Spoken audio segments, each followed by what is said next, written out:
से मैं हटाऊंगा, नहीं लगाऊंगा। between BJP. Good. Congratulations, by the way. Rahul Gandhi ने इस तरह कॉन्स्टिट्यूशन क्लब ऑफ इंडिया का चुनाव जीतने वाले बीजेपी सांसद राजीव प्रताप रूडी को बधाई दी। दरअसल सारण से सांसद Rajiv Pratap Rudy constitution club of India का चुनाव जीतने के बाद पहली बार जब संसद पहुंचे तो राहुल गांधी ने उनका जोरदार स्वागत किया। जैसे ही संसद भवन में रूडी दिखे, राहुल ने पत्रकारों से बात करना छोड़ दिया। राहुल बीच में ही रूडी की तरफ बढ़े। उन्होंने रूडी को हेलो हेलो कहकर रोका। राहुल और राजीव ने एक दूसरे से हाथ मिलाया। इसके बाद राहुल ने मीडिया से कहा कि अनकॉमन हैंडशेक। राहुल ने राजीव को जीत की बधाई दी। राजीव प्रताप रूडी इस बार भी कॉन्स्टिट्यूशन क्लब ऑफ इंडिया के चुनाव में सचिव पद पर खड़े हुए थे और उनके विरोध में खड़े थे बीजेपी के ही पूर्व सांसद संजीव बालियान।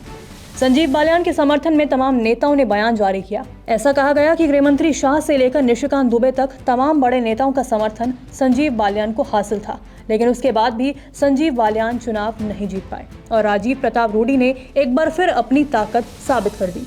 चुनाव से पहले ही राजीव प्रताप रूडी और राहुल गांधी का एक वीडियो वायरल हुआ था। इस वीडियो में राहुल गांधी ने राजीव प्रताप रूडी से हाथ मिलाया था और पूछा था कि क्या आप चुनाव लड़ रहे हो। इस पर रूडी ने कहा था हाँ जरूर। तब राहुल ने कहा था कि चिंता की कोई बात नहीं है।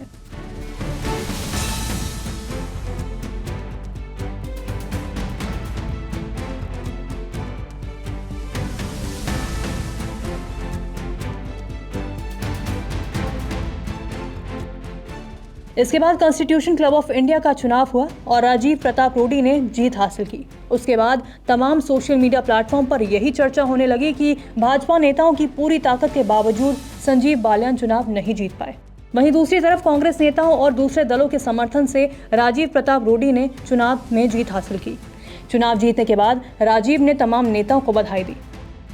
मुझे लगता है अनुमानित तौर पर औपचारिक रूप से प्रकाशन 100 से अधिक मतों से मैं जीता हूं और अगर 1000 से मल्टीप्लाई कर दे उसको पूरे मतदाता को 1000 को तो 1 लाख अगर मान ले तो लगभग अच्छे वोटों से मैं जीता हूं और ये मेरे पैनल की जीत है।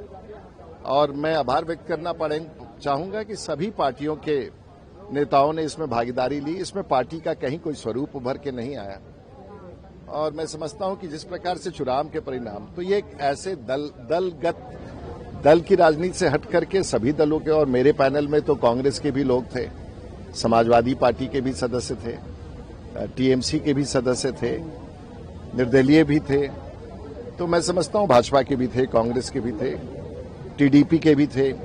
तो मोटे तौर से सभी राजनीतिक पार्टियों का एक समूह था, एक मित्रों का, और इन सबकी मेहनत से ये बड़ी कामयाबी मिली है। तो मैं आभार व्यक्त करना चाहूंगा उन सभी को। सर क्या लेकिन सबसे बड़ी उपलब्धि ये रही है कि मुझे लगता है कि मेरे सांसद मित्रों ने और मेरी टीम को और मुझे पिछले 2 दशक के प्रयासों पर और जो कामयाबी है उस पर फिर से एक बार मोहर लगाया है। ये सबसे बड़ी बात क्या है। कुछ चुनौती भी रही क्योंकि दोनों एक ही पार्टी के सांसद नहीं, वो सब हमारे मित्र हैं, मेरा मित्र है। और जिस तरीके की टिप्पणियां की गई उस पर क्या कहेंगे? तमाम कटाक्ष आजकल राजनीति में कोई बात नहीं, वो सब होता रहता है।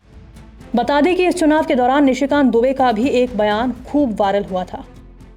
इंडिया इंटरनेशनल सेंटर में मेंबर होने के लिए परेशान रहते हैं, लेकिन इस कॉन्स्टिट्यूशनल क्लब में जो है एमपी ही, यहाँ के जो सीटिंग एमपी है केवल 300 साढ़े 300 ही सीटिंग एमपी है जो मेंबर हैं, रेस्ट जो है वो एक्स एमपी है।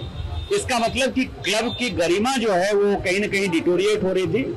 उसको बचाने के लिए लोगों ने वोट दिया। 2-3 घंटे का सवाल है और मुझे लगता है कि परिवर्तन होगा। डॉक्टर संजीव बालियान जो है नए सचिव होंगे इस क्लब के और इसके बाद इस क्लब की व्यवस्था को दुरुस्त किया जाएगा। दोनों बीजेपी के दोनों कद्दावर नेता। सवाल बीजेपी का नहीं है, रूडी भी हमारे दोस्त है और आज से नहीं पुराने दोस्त हैं। संजीव बालियान के मुकाबले रूडी मेरे पुराने दोस्त हैं, लेकिन पंच परमेश्वर की एक कहानी है। हम जो इनके गवाह हैं इनके दोस्ती के और कौल है इनके। पंच परमेश्वर की एक कहानी है कि बिगाड़ के डर से ईमान की बात नहीं करोगे।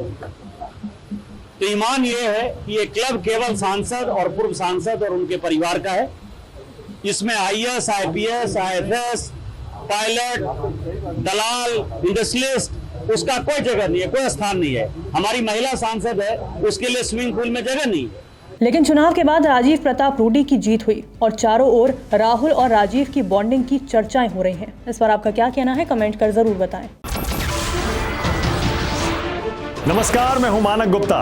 अगर आपको हमारा ये वीडियो पसंद आया हो तो इसे लाइक और शेयर जरूर करें और हाँ, हमें सब्सक्राइब और फॉलो करना ना भूलें ताकि आप देश और दुनिया की कोई खबर मिस ना करें। तो जुड़े रहिए हमारे साथ और देखते रहिए News 24।